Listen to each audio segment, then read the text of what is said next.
One, two. Can you hear me through your earphones? Can you hear me through your earphones? All right, this may work. The other thing we can do is set up a witness mic.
Committee will come to order.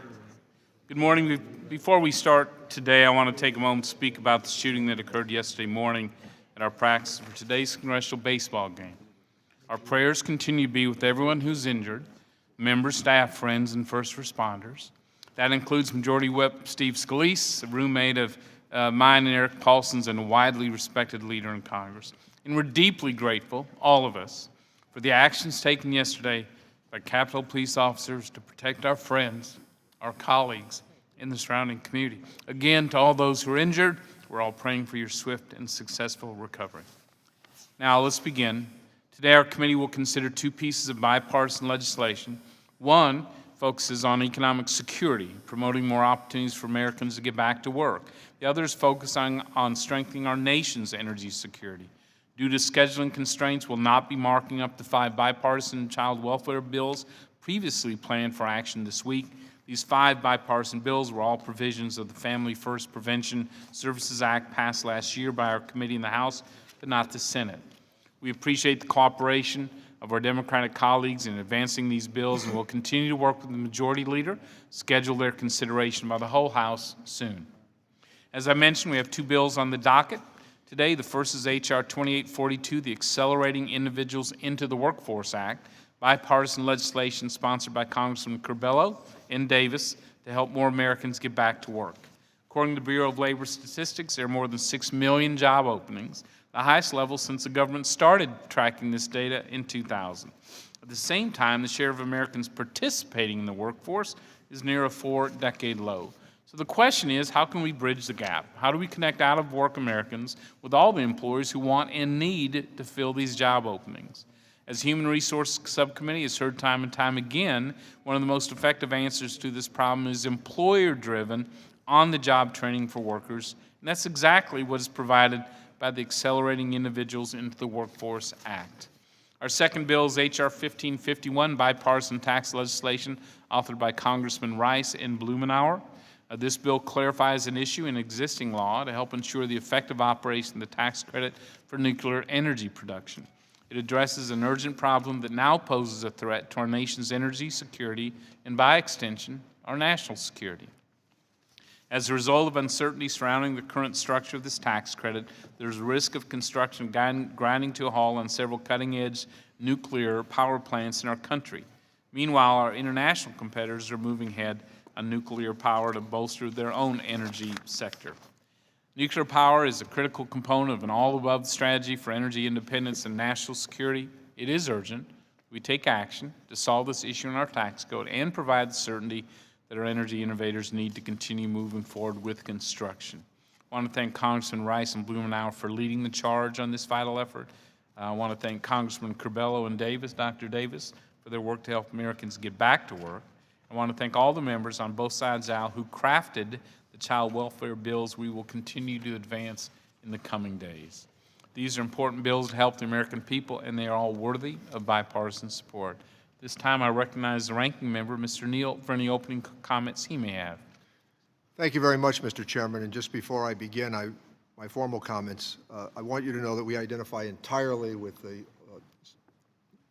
suggestions that you made about our colleague, Congressman Scalise, the Capitol Police, and the staff members who were wounded yesterday. And we will be at that game tonight, I think, as a reinforcement of our determination to go forward.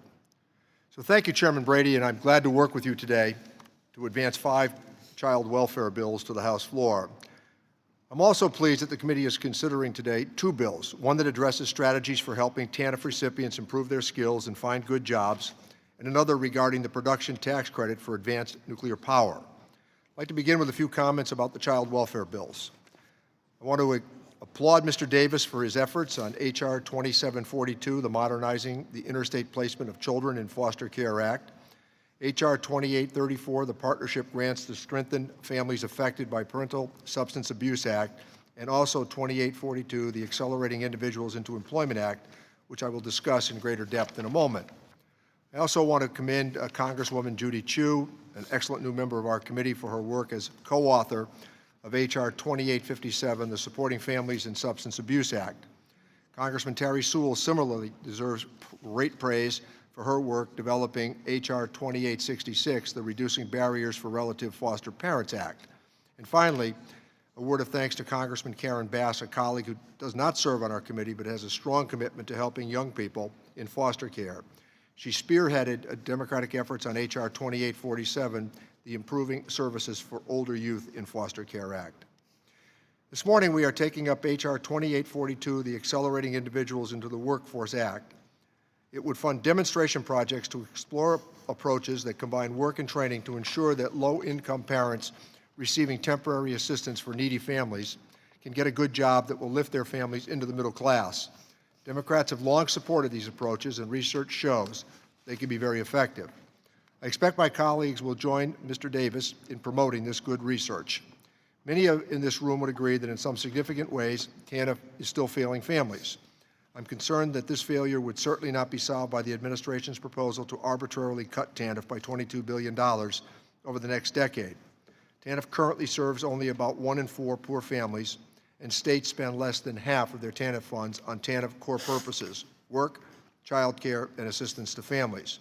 Specifically related to H.R. 2842, TANF puts states at risk of financial penalties if they help too many parents upgrade their education or their skills, including participating in programs that H.R. 2842 proposes to support. We should gather additional evidence of what works to help struggling parents find good jobs and move out of poverty. We should also look at the bigger picture and remove obstacles from states when it comes to education and training for TANF recipients. As I conclude, let me thank the chairman also for considering my colleague Mr. Blumenauer's legislation that would modify the production tax credit for nuclear power facilities. This bipartisan legislation also is a big priority for Representatives Clyburn and Rice, as this is critical to jobs in the state of South Carolina. However, I must also highlight my disappointment that we're not acting on other priorities in the energy tax space. For example, there's bipartisan interest on this committee for extending the Section 48 investment tax credit for non-solar Section 48 eligible technologies. The U.S. government spends a tremendous amount of money on energy policy through our tax code, and therefore, as we continue our discussions on tax reform, I hope the chairman will consider focusing on comprehensive energy reform as well. Thank you, Mr. Chairman. Well, thank you, Mr. Neal. Our first order of business, H.R. 2842, the Accelerating Individuals into the Workforce Act. I'll turn the sponsor to bill, Mr. Curbelo, to give an opening statement. Thank you, Chairman Brady, and thank you to Ranking Member Neal as well for together bringing this bill, the Accelerating Individuals into the Workforce Act, before the committee today. And thank you, Congressman Davis, for being my partner on the legislation and for all your work in this space. While we have made some progress helping individuals and families lift themselves out of poverty, there are clear indications that we can do more. The American people deserve opportunities that will help them improve their circumstances. Federal government spends more than $500 billion each year on measures to combat poverty. Despite this large investment, there are still over 43 million people living in poverty in our country. The number of Americans who live in areas that have severely concentrated poverty has nearly doubled over the last decade to an historic high of 14 million. In these areas, at least 40% of families live below the poverty line. Today, 13.5% of Americans live in poverty. When the war on poverty began, this number was around 15%. We can do more to help American families. Through innovative proposals like the bills we are considering today, we can make a difference and improve the lives of individuals throughout the country. Mr. Chairman, H.R. 2842, the Accelerating Individuals into the Workforce Act, incentivizes employer partnerships with state and local agencies to hire recipients from the Temporary Assistance for Needy Families program. This bill uses $100 million from the TANF Contingency Fund to create grants so states can conduct demonstration projects intended to assist low-income individuals in entering the workforce and maintaining employment. This bill also empowers local communities by giving them the ability to control how TANF dollars are spent.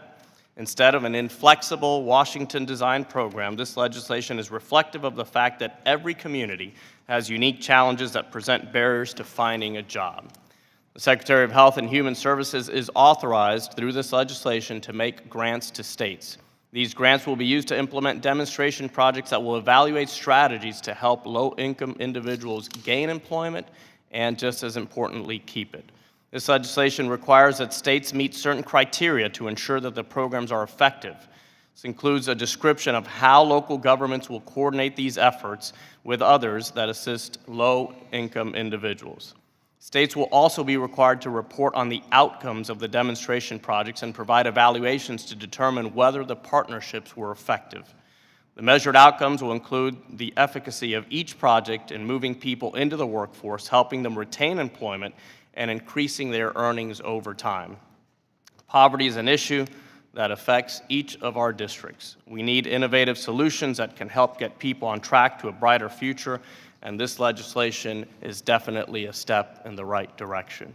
Mr. Chairman, work, a job, is something that dignifies the human condition.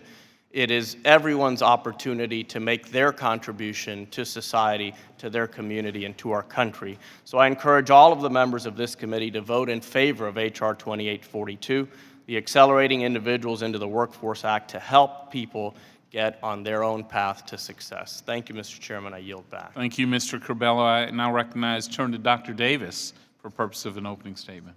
Thank you very much, Mr. Chairman. And my staff and I have been very pleased to work with Representative Corbello and his staff as we seek to find solutions to some of the most pressing problems that exist in our country, and that is the problem of millions of individuals who are out of work, which means that their sense of hopelessness as they continue to experience this condition increases.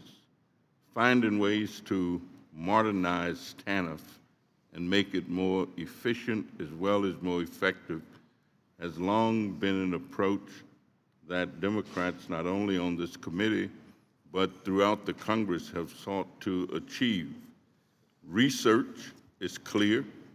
Subsidized employment and career pathways successfully engage people in employment, especially those who've been unsuccessful in finding paid employment through their efforts. Further research on past TANF-subsidized employment programs documents that these initiatives increase employment and earning, both while individuals worked in a subsidized job as well as after the program ended. I'd also like to mention the fact that Democrats, but certainly Representative Gwen Moore from Wisconsin, has worked on this issue intently and initially proposed allowing subsidized employment in TANF via her RISE Act many years ago. I embraced her idea in my Responsible Fatherhood bill, and I'm pleased to join with Representative Corbello in this effort. Finally, having research projects, having resources to test out theories and put them into practice to see what actually works. We've had some experience with that in Illinois, especially under the leadership of then Governor Pat Quinn, who had a rather expansive effort that he still touts as long as he can, even though he's no longer the governor. So again, it's just been a pleasure working with Mr. Corbello and his staff, and I certainly would urge all members of the committee to support this effort, and I yield back, Mr. Chairman. Thank you, Dr. Knott. We'll now proceed to the consideration of H.R. 2842. Without objection, the measure will be considered as read and open for amendment at any point. This time I offer an amendment in the nature of substitute which was distributed in advance, along with the green sheet explaining it. Without objection, the amendment in the nature of substitute shall be considered as read, open for amendment at any point, and considered base text for purpose of amendment.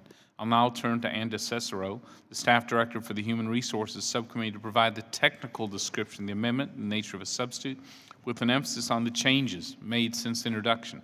I ask that members hold their questions until after our presentation. Mr. Cicero. Thank you, Mr. Chairman and Ranking Member Neal. H.R. 2842, the Accelerating Individuals into the Workforce Act, encourages employer-led partnerships to help people move from welfare to work. Under this bill, up to $100 million is reserved from the TANF Contingency Fund to subsidize the wages of temporary assistance for needy family recipients for up to 12 months. Within that, there's a reservation of 15% to fund programs that offer career pathway services. As reflected on the green sheet distributed previously, the chairman's amendment in the nature of a substitute modifies H.R. 2842 as introduced by clarifying the title under Section 2 to now read Demonstration Projects to Support Subsidized Employment for TANF Recipients to Enter the Workforce. It also requires the report specifically be sent to House Ways and Means Committee and Senate Finance Committee, which have jurisdiction over TANF. Mr. Chairman, that completes my walkthrough, and I'm happy to answer any questions. Thank you. Are there any questions about the amendment in the nature of a substitute? Mr. Chairman. Mr. Doggett. Thank you very much. The chairman began by saying we've heard about these problems over and over again. Is it also true we've had this bill before? That is correct, sir. It was marked up last year. Basically the same bill with the amendments now incorporated that were adopted there, presented again. Correct. In the last Congress, it was H.R. 2990, and there were amendments, and those have been incorporated into the introduced version of this bill. We approved it in May, and was it ever presented on the floor? It was not. Were any of the bills that were approved to address changes, save, I think, Pay for Success, the other 5 were never presented on the floor, were they? Yes, they were. There was the Social Impact Partnership That's bill. the only one out of 6. Yes, that included portions of other bills that I were see. marked up on TANF, including the What Works Clearinghouse and the extension of the program, which eventually became law. Does the instant bill we're considering today propose to amend a fund that President Trump has proposed to abolish? The president's budget does include a cut to the TANF So if the program. president's successful, this legislation really will have no merit at all.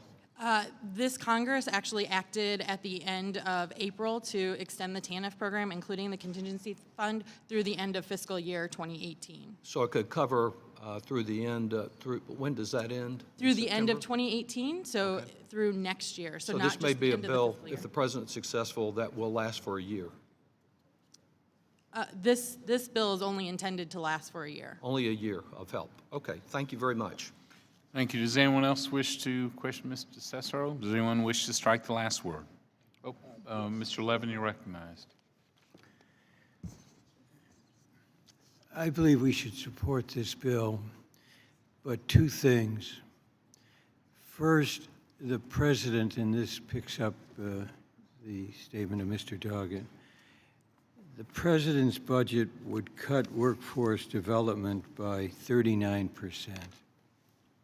By 39%.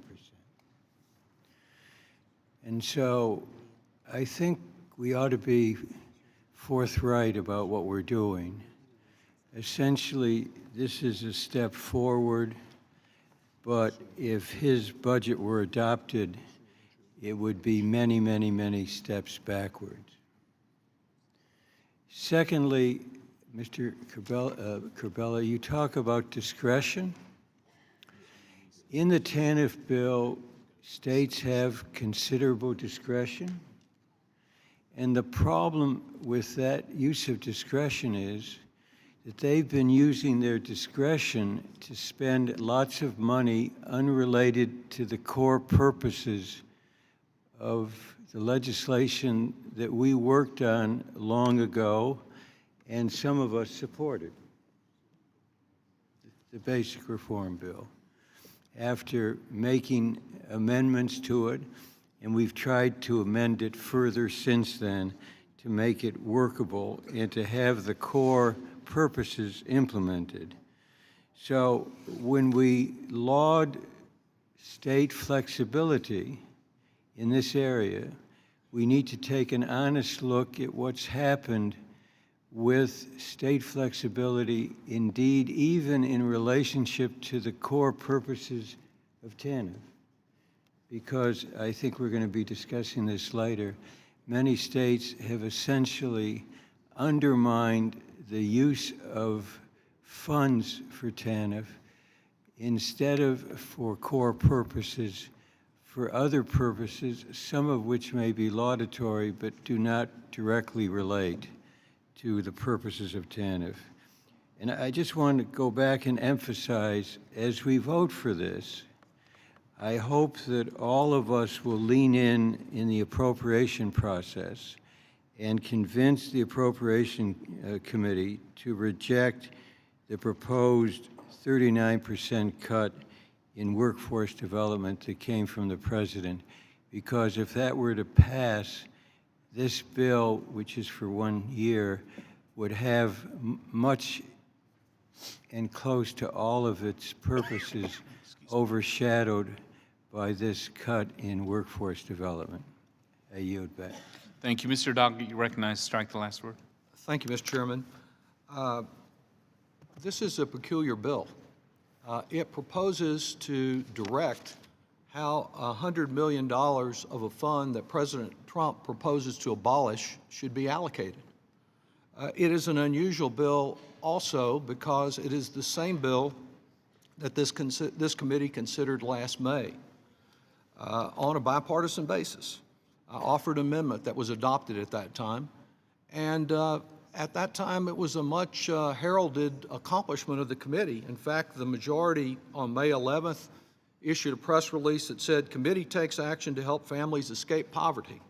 And on May 24th, when the committee hearing continued, Ways and Means takes step to help low-income Americans climb the economic ladder.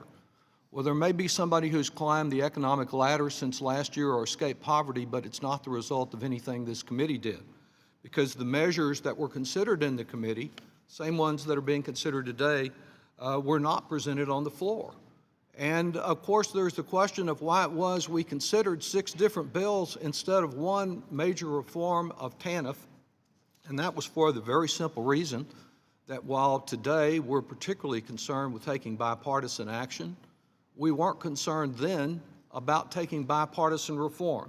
And the TANF legislation was specifically split into 6 pieces so that no Democrat could offer more general reforms, or for that matter, Republicans, because it's not only Democratic ideas that need to be considered here. Mr. Renacci and Mr. Teaberry in 2015 came up with a very good idea to provide a reasonable opportunity for those who are receiving TANF assistance to obtain additional education and training so that they can secure a job for their family that will be more than just another minimum wage dead end, will actually get them somewhere.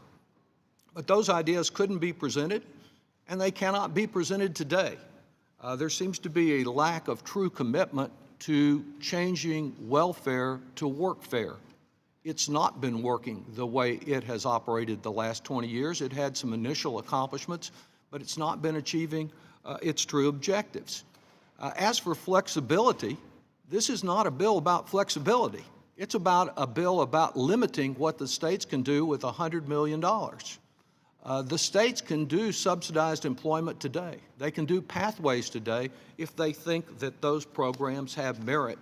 This takes $100 million and provides specific restraints on what the states can do with that $100 million. This year, President Trump continues a great tradition of helping poor people to escape poverty by blaming them and investing less to get them into livable wage jobs. His budget cuts temporary assistance for needy families. We're messing around with $100 million. He cuts it by $22 billion.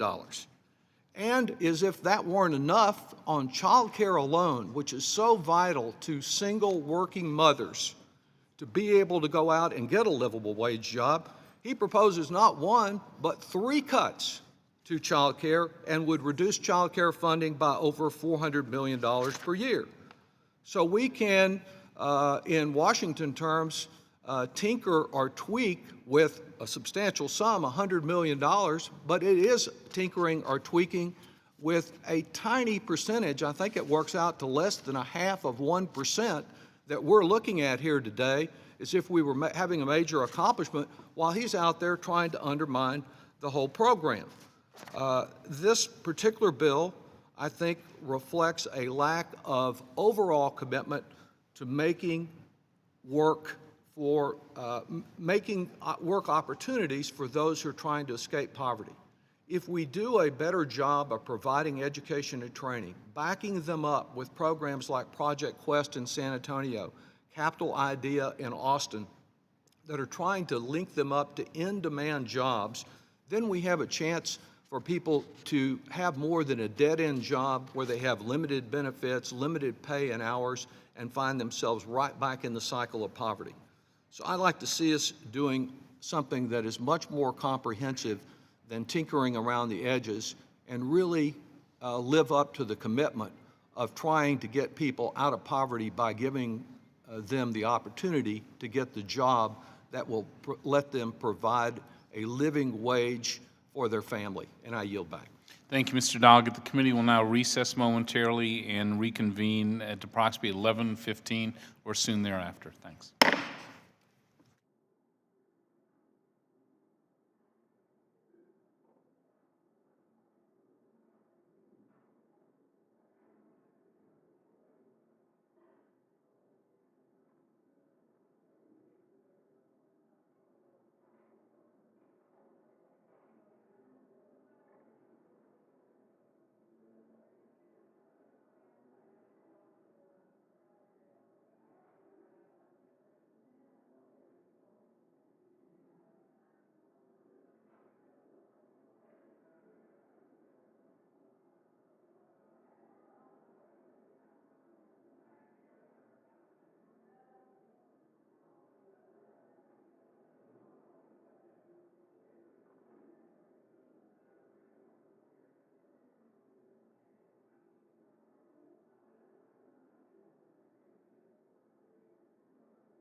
the meeting will come back to order. The chair recognizes Mr. Pasquarel to strike the last word. Pasquarel will be back shortly, so could we maybe go Let's go back to Representative, I had Representative Sewell next. Yes, ma'am. Thank you, Mr. Chairman. I want to thank you and Ranking Member Neal for working with us to move forward with the 5 bipartisan bills on child welfare and foster care. I want to take this time to talk about the importance of foster care and to thank Representative Smucker of Pennsylvania, as well as the rest of the committee members for all of their help on foster care. Representative Smucker and I partnered to introduce H.R. 2866, the Reducing Barriers for Relative Foster Parents Act, and we look forward to it arriving on the floor. Last month, like many of you, I participated in the Foster Youth Shadow Day. I was lucky enough to be joined by a bright young lady from Birmingham, Alabama named Khadijah Moore. Khadijah is a true foster care success story. After spending much of her childhood in the foster care system, she just graduated from Alabama State University. However, her path to success was filled with unbelievable hardship, and she continues to face many obstacles today. Our nation's foster youth are one of the most vulnerable populations in our society, and too often we fail to protect and support these children. We in Congress can and must do more. That is why I'm proud to introduce H.R. 2866, and I am grateful to this committee for supporting it. This is a common sense piece of legislation that has strong bipartisan support here in the House, as well as support groups all around the country. This bill would motivate states to update their foster care licensing regulations to encourage the placement of children with relatives rather than with non-relative foster parents. It seems like a no-brainer that kids should be placed with family members wherever possible. However, many states have outdated regulations that make it overly burdensome for family members to become foster parents.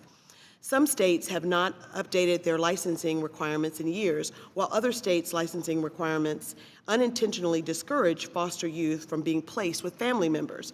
In some states, it is not required that relatives be notified when a child enters the foster care system. In these cases, a grandparent or other relative may be willing and able to care for the child, but the child ends up in a foster home or group home because no one contacted the next of kin. Because we do not want to have a foster care, because today we don't have a foster care witness testifying, I wanted to share with this committee the testimony of one foster youth, Lexi Gruber, who testified during a Senate financing hearing on May 19, 2015. Lexi stated, quote, "I believed that DCF was going to find me a loving home. At first, I was placed with my uncle. Being in a familiar and loving environment helped me begin to heal from both my stressful childhood and entry into the foster system.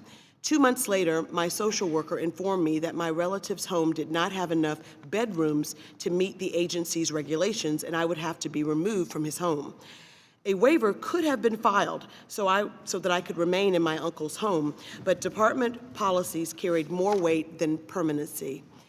My social worker did not listen to my pleas to stay with my relative. Instead, she picked me up from his home and dropped me off at an emergency youth shelter. When I moved in, the staff watched me as I struggled to carry my trash bags filled with my belongings. I collapsed onto my new bed, a graffiti-covered bed frame in a filthy room. I had lost everything, and now I was homeless," end quote. This is just one example of why it's imperative that states update their licensing regulations and ensure that foster children can be placed with family members wherever possible. Research show that when children are placed with family members, they have better outcomes. When children are placed with relatives like grandparents, they experience fewer school changes and are less likely to re-enter the foster care system. Mr. Chairman, again, I want to thank you and Ranking Member Neal, Representative Smucker, and my colleagues on both sides of the aisle for supporting this common sense regulation. Finally, I want to give a quick shout out to my friend and colleague, Representative Karen Bass, and voice my support for her bill, H.R. 2847, the Improving Services for Older Youth in Foster Care.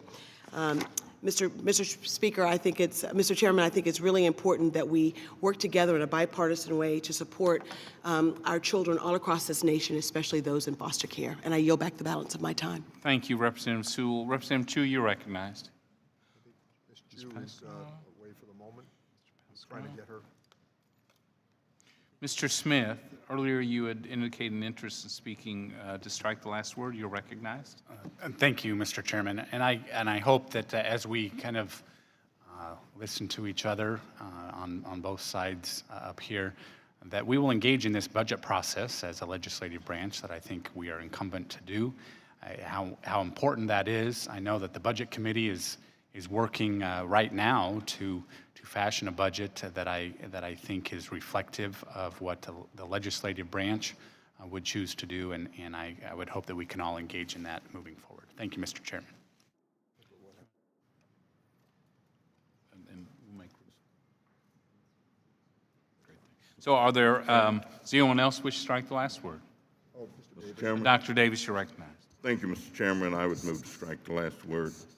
What I really want to do is I want to thank Mr. Smith and all of the members of the Human Resources Committee for our ability to work through these 5 bills that we've been talking about. I support all 5 of them because they make important changes to support children and families. I look forward to working with my colleagues to ensure that we enact the Families First Act, from which these important child welfare provisions are drawn. The Family First Act begins a fundamental shift in federal child welfare policy through preserving families rather than separating them. I'm firmly committed to continuing to work bipartisanly to doing all that I can, and certainly, hopefully, all that we can, to make sure that families in America get all of the support and assistance that we can provide, and especially to those who contain children. And so again, I thank Mr. Smith. I commend him for his leadership, and I yield back. Thank you, Dr. Davis. Are there any amendments to the amendment in the nature of a substitute? Mr. Chairman, I have an amendment at the desk. Ms. Delveni is recognized for purposes of offering her amendment.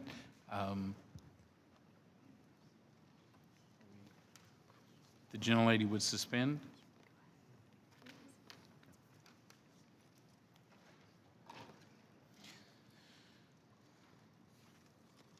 Thank you. Now, the gentlelady is recognized for purposes of offering her amendment. Thank you, Mr. Chairman. My amendment is a common sense way to support a particularly effective workforce development model that has bipartisan support in Congress and in the White House, apprenticeships. And I hope that all members of this committee can support it, and I'd like to thank Congressman Reichert for co-sponsoring this amendment. Helping people find long-term employment in a high-demand industry is one of the best ways to ensure that everyone has economic security. Apprenticeships and on-the-job training are an important part of that equation. And we know that apprenticeships can be an incredible opportunity for businesses and workers alike. They allow employers to build a pipeline of qualified workers while equipping job seekers with the specific skills they need to find and keep good-paying jobs. Oftentimes, they provide skills that are portable and meaningful anywhere in the country, giving workers more freedom to transfer between companies and industries. In today's evolving economy, this kind of portability is crucial. Apprenticeships have been shown to increase workers' earnings potential in both the short term and in the long term. And in my home state of Washington, public investments in apprenticeship programs have been demonstrated to give a higher return on investment than any other workforce development program. According to our Workforce Training and Education Coordinating Board, these programs offer a net benefit to taxpayers of $85,000 per apprentice over the course of their lifetimes. So that's a return of $23 for every $1 invested by the public. It's important to remember that these smart investments not only have an incredible effect on our economy, but also on people's lives by ensuring that they have good-paying jobs and careers. Providing our constituents with better workforce training options shouldn't be a partisan issue. This is something both sides of the aisle have come together on. before through policies like the Workforce Innovation and Opportunity Act, and we should continue to build on that progress. We need a national commitment to addressing the skills gap through federal policies that promote apprenticeships and meet the needs of an evolving 21st century workforce. This is particularly true as technological advancements like automation continue to dramatically shift how our economy works today. For all of these reasons, I encourage my colleagues to support this amendment, and I reserve the balance of my time. Thank you. Mr. Riker, you're recognized to speak on the amendment. Thank you, Mr. Chairman. Despite more than 6 million job openings in this country, we have a record number of individuals not participating in our labor force. Worse, business is looking to hire more and more workers who have the skills necessary to meet industry demands, but plenty of Americans are just not prepared. This amendment looks to bridge the gap, focusing on helping low-income Americans gain the necessary skills while working on the job, helping them to earn and learn at the same time. Not every job requires a 4-year degree, but more than half of jobs in the United States do require some form of education and training beyond high school. Apprenticeships are one important strategy for meeting the needs of both businesses and workers. I am pleased to support this amendment with my colleague from Washington State and urge my colleagues on the committee to support this amendment as well as the underlying bill. I yield back. Thank you, Mr. Riker. Mr. Doggett, you're recognized to speak on the amendment. Thank you, Mr. Chairman. I support the amendment. I think it is the kind of innovation that will be helpful in getting people out of poverty and into the middle class. I believe that our objective should be to encourage innovation without wasting taxpayer money on interventions that are not cost-effective, that just don't work. There's not enough TANF block grant money available now to adequately fund existing programs designed to help poor people secure stable employment. And if President Trump and his allies are successful, there will be a lot less. TANF has not been adjusted for inflation in 20 years, and it continues to serve a smaller and smaller share of families. Since no additional resources are being added by this bill or any other measure before the committee to help lift people out of poverty, we're really in a zero-sum game situation. Every dollar that gets shifted into subsidized employment means a dollar less for some other initiative. Overall, the evidence is rather modest and mixed as to whether subsidized employment actually is effective in helping the poor secure a stable job at a wage that helps them escape poverty. Certainly, the offer of free or almost free taxpayer-financed labor would have appeal to many businesses. But the question is whether when the taxpayer subsidy runs out, does the job run out also? Or does it truly open the way to long-term employment?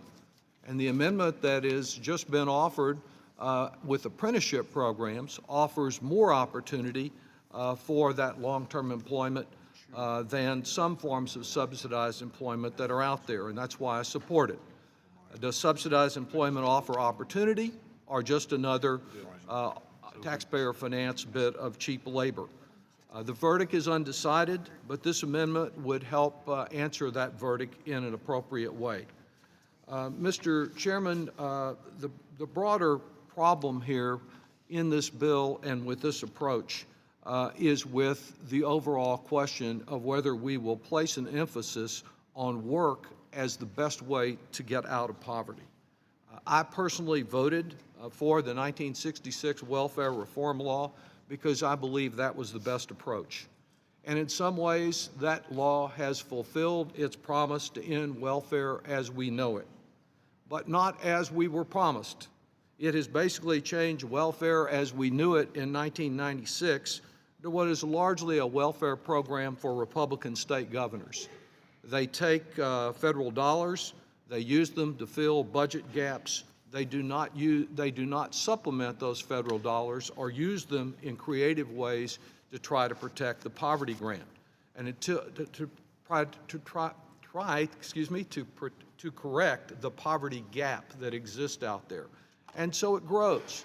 And there are many attacks on President Johnson's war on poverty. Clearly, there were some shortcomings in it, but overall, with Medicaid, with the Job Corps, with Head Start, with so many of the programs that were a part of that initiative, many, many people were helped. And what we need to be doing now, instead of having what is essentially a war on the impoverished instead of a war on poverty, is to try to identify where the shortcomings were, learn from them, learn from the successes, and develop an overall reform of the welfare system that is focused on how we can do more apprenticeship programs and other initiatives that will get people into the jobs that will allow them to support their family and to climb up the economic ladder into the middle class. And as we do that, we will assure not only individual opportunity for millions of Americans who thought they never could overcome the conditions they were in, but we're in a country where one of the major obstacles to growth is workplace shortage, workforce shortage in many industries.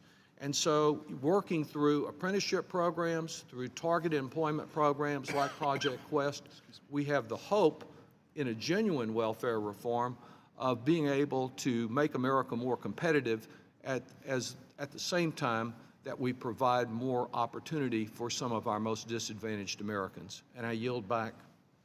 Thank you. Mr. Pasquarello, Ms. Chu, you had indicated an interest to strike the last word, but there's an opportunity to speak on the amendment as well. If you'd like to be recognized. Thank you, Mr. Pasquarello. I'm sorry I had to drop out for a few moments, but I support, if I may go back, Mr. Chairman, the H.R. 2842. I will vote for it. However, I can't ignore what the President's budget would do to temporary assistance for needy families, the TANF program, and a slew of other programs that low-income families rely on. Now, the budget would cut TANF, that block grant, by 10% and eliminate the TANF contingency fund. That's a total of $2.2 billion. This is an important program that helps pregnant women and families with kids with basic expenses. TANF benefits have not kept pace with inflation. Those are the facts. And that means that many families that are living in poverty are not actually eligible for the program. And the cut proposed in the budget, President's budget, would mean a $39 million decrease in TANF funds for my home state of New Jersey every year. This committee can consider bills like the ones before us today to make improvements around the margins, but none of that matters if we then turn around and take a sledgehammer to the programs when it's time to consider the budget. In the same vein, when I originally co-sponsored the Family First Prevention Services Act, which included a number of bills we're discharging from this committee today, I'm very proud to support the House passage of the Family First Prevention Services Act last year. It's my hope that the concerns of this bill can be addressed in the Senate. However, I also cannot ignore the fact that a little more than a month ago, members of the general body passed the American Health Care Act, which would decimate Medicaid, a program that many families and children in foster care rely on for important health care services, including mental health coverage. The budget of the President doubles down on those AHCA cuts and piles on, cutting the program by as much as $1.3 trillion. You want to talk about mean? That's mean. Harmful proposals like per capita caps and block grants will force states to make different choices about whether to maintain coverage for its residents or how to make up those cuts. Many families come into contact with the child welfare system. You got to sit there, Mr. Chairman, you have to sit in the welfare office and listen to those families that have children. Many issues. related to substance abuse even, and mental health. Many of them rely on the coverage Medicaid provides for these essential services. So I support the bills before us today, Mr. Chairman. I'm thankful that you gave me this opportunity to speak, but I urge my colleagues to look at the big picture. I think it's well worth it. And back to you, Mr. Speaker. Thank you, sir. Ms. Chu, you're recognized to speak on the amendment. Thank you, Mr. Chair. I, of course, support this amendment, and I'd also like to take this opportunity to talk about the issues pertaining to Family First legislation, as well as H.R. 2857, the Supporting Families in Substance Abuse Treatment Act. I appreciate the committee's attention to these important child welfare issues, particularly on foster care. And I'd like to note that advocates from my state and in my district have raised some concerns with the broader Family First legislation. While these concerns do not pertain to the bipartisan legislation that I will speak on today, I want to make sure that these concerns are addressed when the package is considered by this committee. I remain committed to ensuring that the Family First bill contains policy that's good for children and families and is something everybody can support. And now let me say a few words about H.R. 2857. Over the past few years, we've seen a rise in the number of children in foster care. This tragic situation is due in part, according to many experts, to the opioid epidemic that's affected so many of our states. According to one estimate compiled from health agencies across the country, drug overdoses may now be the leading cause of death among Americans under the age of 50. As more parents become addicted to opioids and require substance abuse treatment, children are often placed into foster care settings apart from their families. In fact, studies have shown that between a third and two-thirds of children enter foster care at least partly because of parental substance abuse. One model of treatment called family-based substance abuse treatment can be better for both parents and children. Family-based substance abuse treatment allows parents and children to stay together and receive services targeted to benefit the whole family. Rigorous research studies found that parents who utilized family-based residential treatment had higher success rates, lower relapse rates, and were less likely to need intervention from Child Protective Services in the family. Family-based treatment also reduces trauma for children by decreasing the number of times they have to be separated from their parents or other caregivers in a way that still keeps them safe.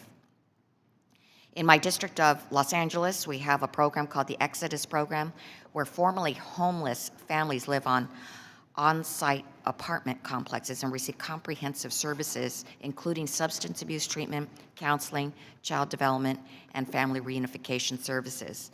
Over the last 7 years, more than 80% of enrolled families have completed the program, and 95% have been able to keep their families together. Even though we know that parent-child substance abuse models like Exodus have shown promising results, current law does not financially incentivize states to use them. A state can receive a federal match of 50% or more if they place a foster care eligible child with a foster family, while the parent separately seeks treatment. However, if a state places a parent and child in an evidence-based family substance abuse treatment program, they do not receive any federal reimbursement for the child's living costs. This bill would correct that imbalance, ensuring that states place parents and children in these programs and that they can receive the full federal match for the child's living costs. States would retain full authority to decide which placement was best for the child. This bill would simply remove the financial disincentive to keep the families together. More importantly, under this bill, family residential substance abuse treatment would become a foster care placement option. If the residential program was not successful and the child needed to be placed with a foster family away from the parent, there would not be a new determination of eligibility and children would remain eligible for federally funded foster care. States should be given the option to use family-based treatment options without risking the loss of federal foster care reimbursement. Keeping children in the care of their parents while they seek treatment can increase family bonding, child attachment, and family functioning while minimizing the trauma of separation for children. I urge my colleagues to support this important legislation, and I yield back. The question is on the amendment on agreeing the amendment offered by Mr. O'Benny and Mr. Reichert. All those in favor signify by saying aye. Aye. Those no. Being the chair, the ayes have it.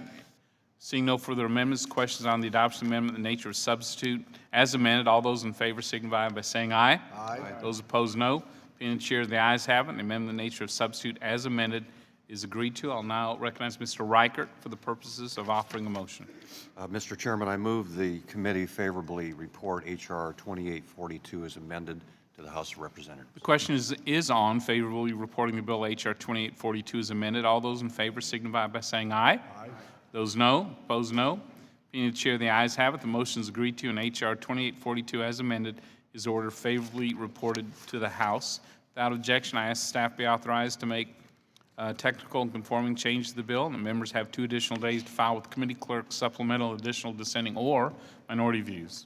Our next and final order of business is H.R. 1551 to amend the Internal Revenue Code of 1986 to modify the credit for production from advanced nuclear power facilities. I recognize the bill sponsor, Mr. Rice, for purposes of an opening statement. Chairman Brady, thank you for scheduling today's markup. I'd also like to thank my friend from Oregon, Congressman Blumenauer, for his continued leadership on this important legislation. Last Congress, this committee marked up identical legislation to the bill we're considering today, reporting it out of committee on a bipartisan vote. While the legislation and the need for it have remained the same, the future of nuclear energy production has changed dramatically. For that reason, I ask you to again approve this legislation, not because it makes common sense changes to the credit, but because of the extreme sense of urgency to provide certainty for the newest nuclear reactors in our country. Almost 12 years ago, Congress established the nuclear production tax credit as part of the energy policy of 2005. At that time, Congress designed the new nuclear production tax credit to jumpstart a nuclear industry that had been dormant for over 30 years.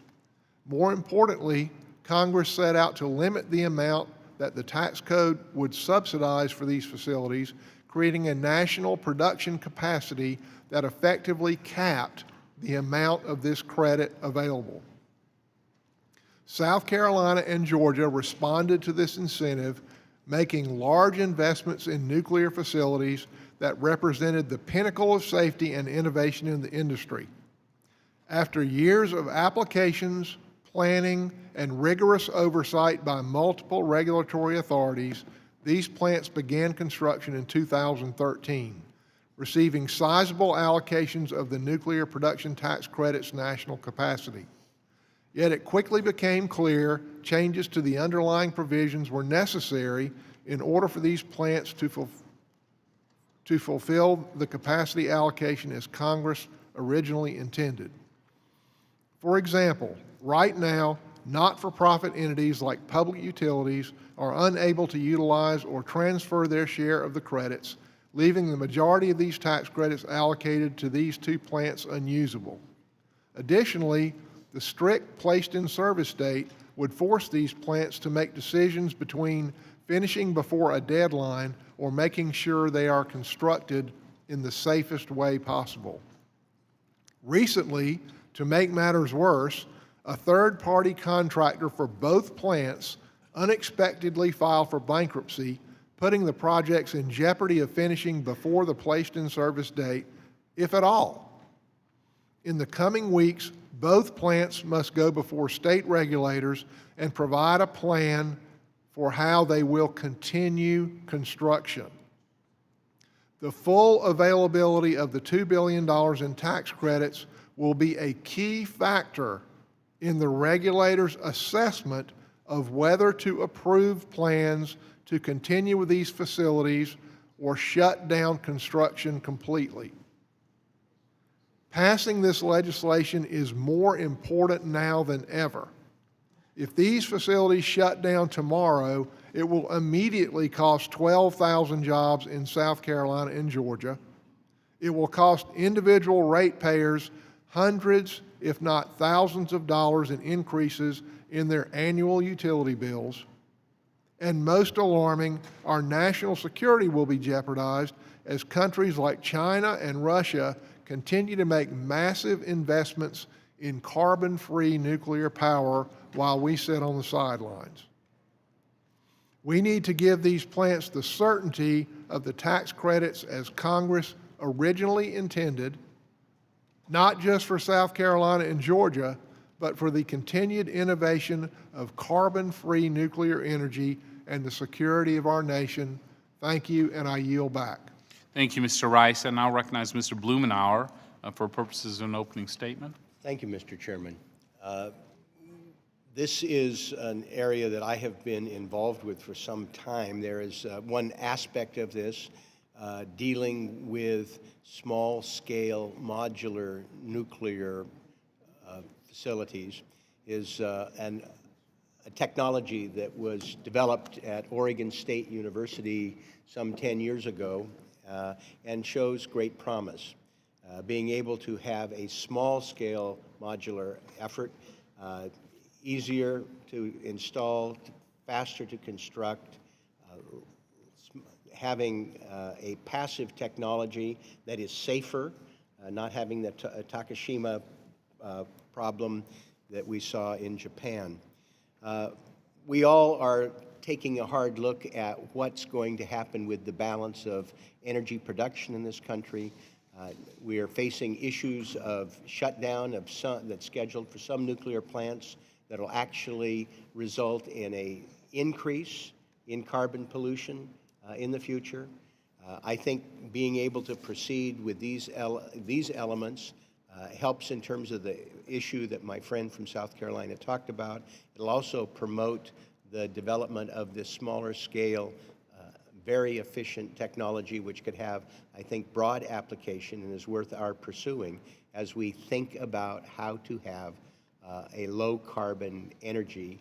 We're going to need to have all our tools available. I think this is an important tool to have, and I'm happy to support it and look forward to working with my friend, Mr. Rice, as we bring this across the finish line. Thank you, Mr. Blumenauer. The committee will now proceed to consideration of H.R. 1551. Without objection, the measure will be considered as read and open for amendment at any point. This time I offer an amendment in nature substitute, which was distributed in advance along with the green sheet explaining it. Without objection, the amendment in nature substitute shall be considered as read, open for amendment at any point, and considered base text for purposes of amendment. I will now turn to Tom Barthold, the Chief of Staff for the Joint Committee on Taxation, to provide the technical description of the amendment in nature substitute with an emphasis on the changes made since introduction. I ask that members hold their questions until after his presentation. Mr. Barthold. Thank you, Mr. Chairman. Mr. Neal, the members of the committee have before you two joint committee documents, JCX 28 and 29, which describe H.R. 1551 and the chairman's amendment in the nature of a substitute. By way of quick background, under present law, eligible taxpayers may claim a 1.8 cent per kilowatt hour production tax credit for production from qualified advanced nuclear facilities. This is an allocated credit. To be eligible to claim this credit, a taxpayer must have received an allocation from a 6,000 megawatt national limitation allocated by the Secretary of Treasury, and the facility has to have been placed in service prior to January 1st of 2021. The underlying legislation as amended by the chairman's amendment in the nature of a substitute would make two changes to present law. First, it would require that to the extent that any of the authorized 6,000 megawatt capacity remains unutilized, that the Secretary of the Treasury reallocate such excess capacity first to facilities that were placed in service before 2021, to the extent that those facilities had not already received an allocation equal to their nameplate capacity. And then any additional unutilized credit could be allocated to facilities placed in service after 2020 in the order in which such facilities are placed in service. And for that purpose, the placed in service date would be extended. The second change this legislation would make would allow qualified public entities, such as public power authorities, to elect to forego credits to which they would otherwise be entitled under present law in favor of an eligible project partner. That is, that they could allocate their share of any eligible credit to another taxpayer, such as the designer of the facility, the construction contractor of the facility, or a taxable owner of the facility. Both of these provisions would be effective upon the date of enactment. That concludes my brief description. Be happy to answer any questions that the members might have. Thank you, Mr. Barthold. Are there any questions about the amendment and nature of substitute? Mr. Doggett, you're recognized. Thank you. Mr. Barthold, if the committee fails to adopt this legislation, when will this credit expire? The credit doesn't expire per se. It's dependent upon when facilities are placed in service. So if a qualified facility is placed in service prior to 2021, the taxpayer is eligible for the credit.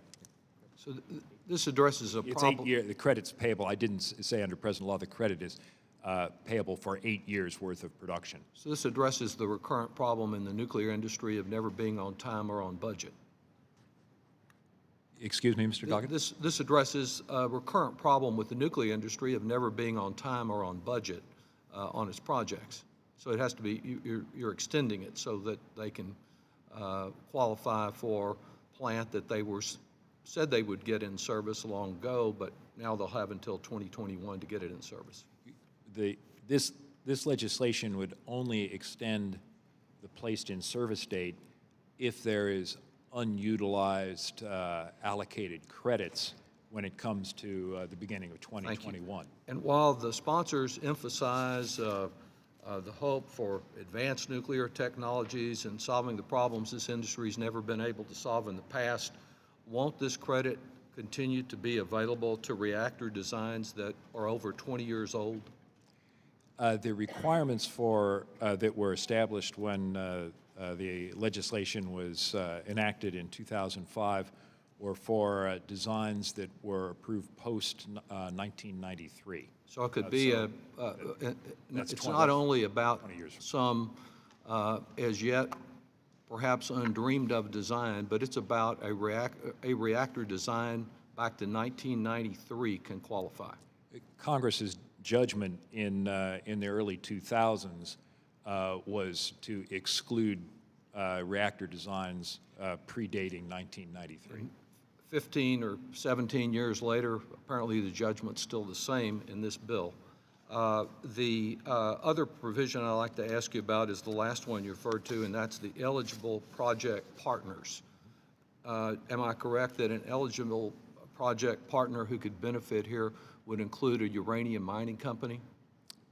I believe so, yes. Yes, sir. And basically, anyone in the supply chain could be eligible. That's generally correct. Thank you very much. Thank you. Does anyone else wish to question Mr. Barthold? Amendment and nature substitute? Does anyone wish to strike the last word? Mr. Doggett, you're recognized. Thank you very much. Mr. Chairman and members, compared to the billions of dollars in public subsidies that have been wasted on the nuclear industry, this mere $16 million in additional public subsidy hardly merits a footnote. But I do want to record an objection and put this proposal in an appropriate context. I am surprised to hear that if the industry isn't eligible for another $16 million in public subsidies, it's going to be worse than Sherman's March on Atlanta and across Georgia in the impact there. The nuclear power industry decided that it needed special treatment in order to build new nuclear power plants. And in Georgia, for example, decades of utility law were turned upside down when utility company shareholders, instead of funding investments until they were used and useful to the utility consumer, business and individual, they changed that. And the nukes decided that that was just not sufficiently generous to them. They changed the law in Georgia so that customers would begin to pay for the investment before it ever generated a single kilowatt of power. It's part of a pattern of an industry that socializes cost to the public while retaining only the profits. In Georgia, this special unjustified change in utility law was just not sufficient because Westinghouse, a once distinguished blue ribbon company, has gone belly up. It's been nuked, and so have local utility ratepayers. As the New York Times reported recently, Many of the company's injuries are self-inflicted. Westinghouse's problems are already reducing Japan's footprint in nuclear power, an industry it has nurtured for decades in the name of security. Bankruptcy will make it harder for Westinghouse's business partners to collect money they are owed by the nuclear plant maker. That mostly affects the American power companies. Now it's unclear whether the company will be able to complete any of its projects, which in the United States are 3 years late and billions over budget. The cost estimates are already running $1 billion to $1.5 billion. Morgan Stanley says they could eventually could exceed $8 billion overall. So it's not just a matter of avoiding another Fukushima-type human disaster. It's not just a realization that when the nuclear industry makes a mistake, a safety mistake, that nuclear is forever with all the associated potential harm to humans. It is a recognition that with ample natural gas and a growing renewable energy industry, nuclear often does not make economic sense unless it gets some special treatment and subsidies or public handouts. Mr. Chairman, I would ask unanimous consent to place in the record a letter from a number of environmental groups expressing opposition to this legislation. Without objection. Now that they need this special extension leads to another concern, and that is why the nuclear industry is getting this little favor while other renewable tax credits in this committee languish. Bailing out the nuclear industry diverts public dollars that could be used for other investments in renewable energy. Our colleagues on a bipartisan basis, Tom Reed and Mike Thompson, have a bipartisan bill that would extend expired credits for expenditures on energy-efficient residential property, fuel cells, small wind energy, and geothermal heat pumps, legislation that I got included on heat pumps a decade ago, I believe. Mr. Pascrell has some related legislation. Mr. Larson has legislation that he's introduced in the past. All of these are forms of energy that would really lead us to a better place on energy resources and address climate change at the same time. I would put the focus on tax incentives like those our colleagues have offered that provide greater promise for safe, healthy forms of energy instead of an industry that costs too much and poses harm to too many. And I yield back. Thank you. Mr. Lewis, you're recognized. Strike the Thank last you, Mr. Chairman. I move to strike the last word. I want to thank my two colleagues for bringing this piece of legislation forward today. It has a direct impact on the people of Greater Atlanta, including part of my congressional district. I'm prepared to support the piece of legislation and to vote for it. Thank you, Mr. Lewis. Are there any amendments to the amendment of the nature of substitute?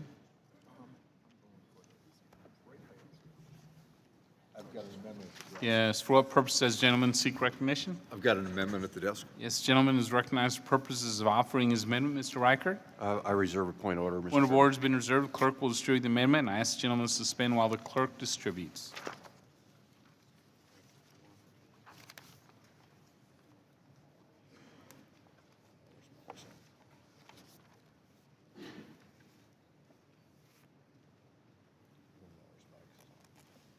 Thank you. Gentleman from California is recognized for 5 minutes. Thank you, Mr. Chairman.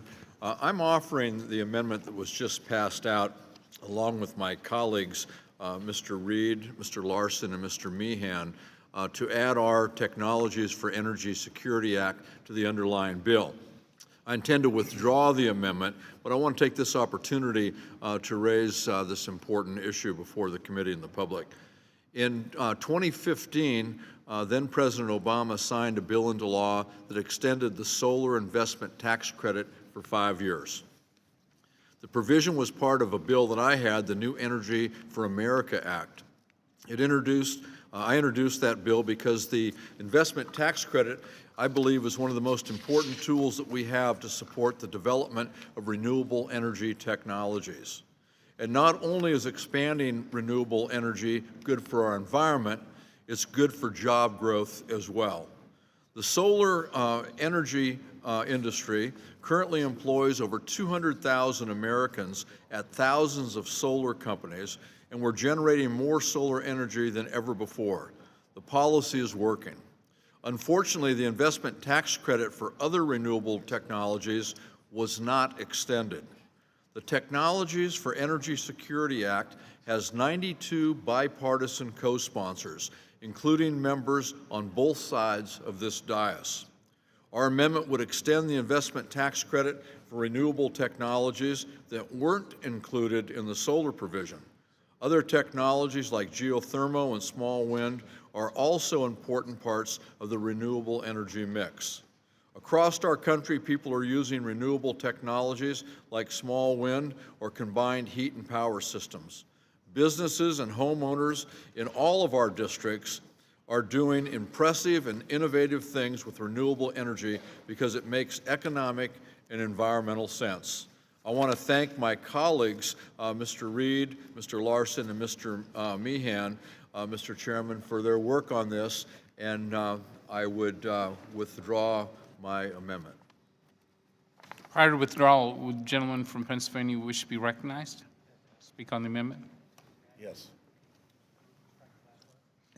Gentleman's recognized. Thank you, Mr. Chairman. Mr. Chairman, I appreciate the sentiment from the gentleman from California, and that I recognize he will withdraw his motion, but I would like to speak for a moment to discuss the investment tax credit for combined heat and power fuel cells and micro turbines. I know this is an issue without some political sensitivity, but these are technologies that almost exclusively create American jobs. They're reliable sources of power for customers independent of weather conditions. They've gone from development of commercialization to play a vital role in ensuring that all of our constituents enjoy reliable, resilient, and affordable energy. We have strong bipartisan support for this bill. There are more than 10,000 fuel cell employees across this country, and they are good-paying jobs. If we don't address this issue at some point in time, my fear is that we're going to deal a serious blow to an American manufacturing and threaten industries that are providing resilient, efficient, alternative energy technologies. We are trying to give these technologies some of the treatment that we have given solar. And I conclude again by saying that this is an opportunity for us to preserve and create jobs and provide a affordable, diverse energy mix, and it also has provided a diverse mix among our colleagues with support on both sides of the aisle. So, Mr. Chairman, I'm grateful for the opportunity to speak in favor of this, and I hope my colleagues from both sides, if it's not something that can be resolved today, will continue to work on this issue so that we can assure that we protect these jobs in this industry. Thank you, Mr. Meehan. Mr. Larson, if I may. Thank you, Mr. Chairman, and I want to associate myself with the remarks of my colleagues, Mr. Thompson and Mr. Meehan. I also would like to acknowledge my support for the underlying bill and the remarks of Mr. Rice and Mr. Blumenauer, Mr. Lewis as well. I think it's a good bill, and I think it's intuitively obvious about its importance and the jobs that are at stake here for both South Carolina and Georgia. I would also add that with the amendment that has been offered and is agreed to be withdrawn, that there are substantial jobs at stake in the fuel cell technology in my district and around this country, to the total of about 3,000 in Connecticut and 10,000 across the country. And that's why it's a particular concern. And Mr. Chairman, I hope we have, since as Mr. Thompson has pointed out, that there are over 93 co-sponsors, including 54 Republicans, 8 of whom are on the Ways and Means Committee, who understand the importance and significance of this, that we have an opportunity to work with you to bring this important legislation to the forefront that However, the history or the lore goes in this building was either inadvertently or intentionally left out when tax credits were being applied in a previous session. Whether that's myth or truth or whatever is not important to me. What's important are the jobs that are at stake and the importance of this value-added industry. Mr. Rice singled out the real enemy here, and that enemy is carbon, one that Mr. Blumenauer addressed as well. It's my sincere hope that this committee will finally step up, as is our role, and address the whole issue of taxing dirty energy and taxing carbon in general, and coming up, therefore, with the ability to make room for the tax proposals that we want and the infrastructure that's going to be necessary for us in order to rebuild this country and put everyone back to work. I can only hope, Mr. Chairman, again, that because of the importance of fuel cell technology, its innovation, that we do not, as Mr. Rice so eloquently stated before, cede a technology to China and to Korea. This is something that we ought to take advantage of in this committee. It's a proven technology. It's a clean technology. It's an alternative that should have been included. I respect the spirit here today to withdraw this, but I hope, given the number of members on this committee that feel so strongly about this, that we can work with the chairman to bring this forward. Thank you, Mr. Larson. Mr. Martin, you're recognized. Thank you, Mr. Chairman. We've heard, I'm proud to be an original co-sponsor of this bill and speak strongly in favor of it. We've heard today about the jobs in Georgia and South Carolina, but I have a major company in my district that is severely affected by this industry, and it's a big job saver in my district because they're vitally interested and involved in these projects, and I'd like to enter a statement on the record. Without objection. So ordered. Mr. Levin, you're recognized. Thank you. Just briefly, this issue has been around for a long time now. And Mr. Chairman, I really think it would be well for us, under your leadership, to sit down with the help of Mr. Neal and the rest of us to really decide whether we're going to have the opportunity to resolve this. It's been much too long. It was left out, and I don't think we do well in this committee when something's left out to simply kind of let it be abandoned through inaction. So I really appeal for us, with so many sponsors on both sides of the aisle in this committee, that we sit down and have a serious discussion about the future of these renewables.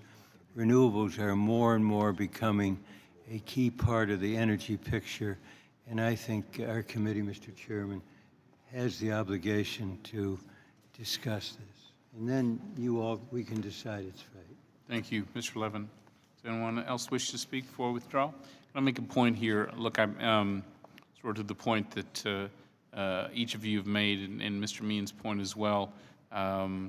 I know there are a number of members here that are strong, effective advocates for this provision, making the case for importance and parity going forward. My hope is that we can address this in a positive way this year in comprehensive tax reform, and we will continue to work with each of you because we understand the urgency and the importance of this provision. With that, Mr. Thompson wishes to withdraw. Are there any further amendments? Seeing none. Excuse me, Mr. Pasquarello, you're recognized. Mr. Chairman, I do support the underlying piece of legislation, but I have an amendment. We all have different priorities. Yeah. Offshore wind development is an industry. Mr. Chairman. Oh, Mr. Wright, if the gentleman would suspend for a moment. I'm sorry. I reserve a point of order. So Mr. Reichert reserves a point of order. The clerk will distribute the amendment. I ask the gentleman to suspend while the clerk distributes.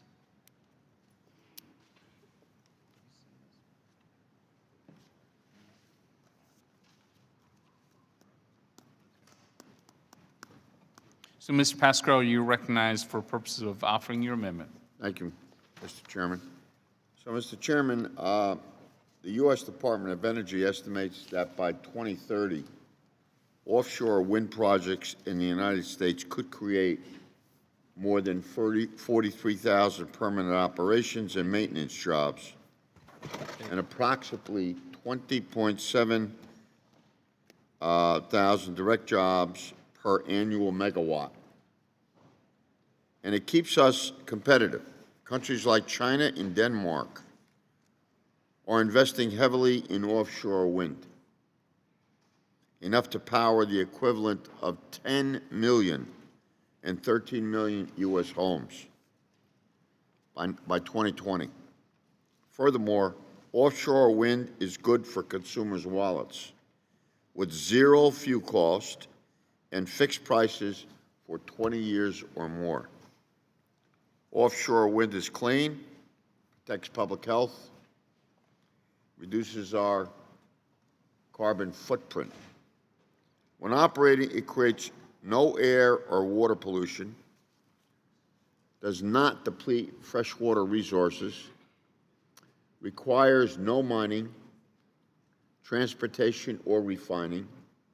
It can provide clean electric power to major United States cities that face air quality challenges that threaten public health. That's a fact. We can ignore it, think it's going to go away on its own, or do something about it. I think both sides want to do something about it.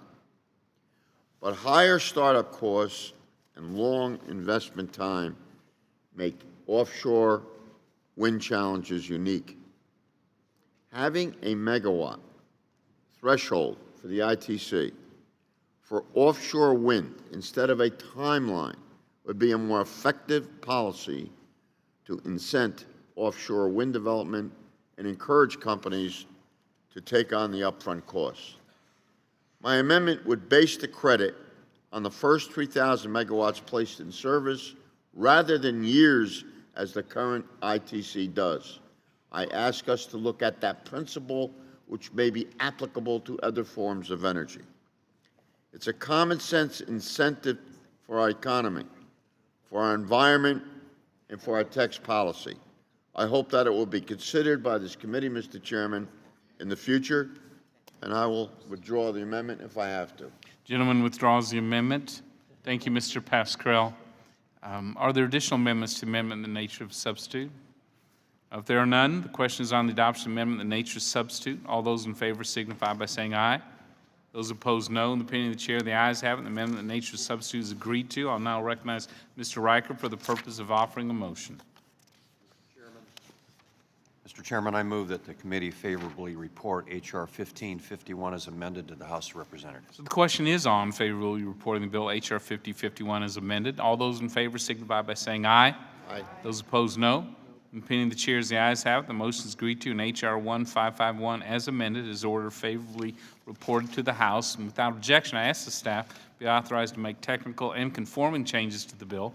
Then members have 2 additional days to file with the committee clerk supplemental, additional, dissenting, or minority views. There being no further business for the committee stands adjourned.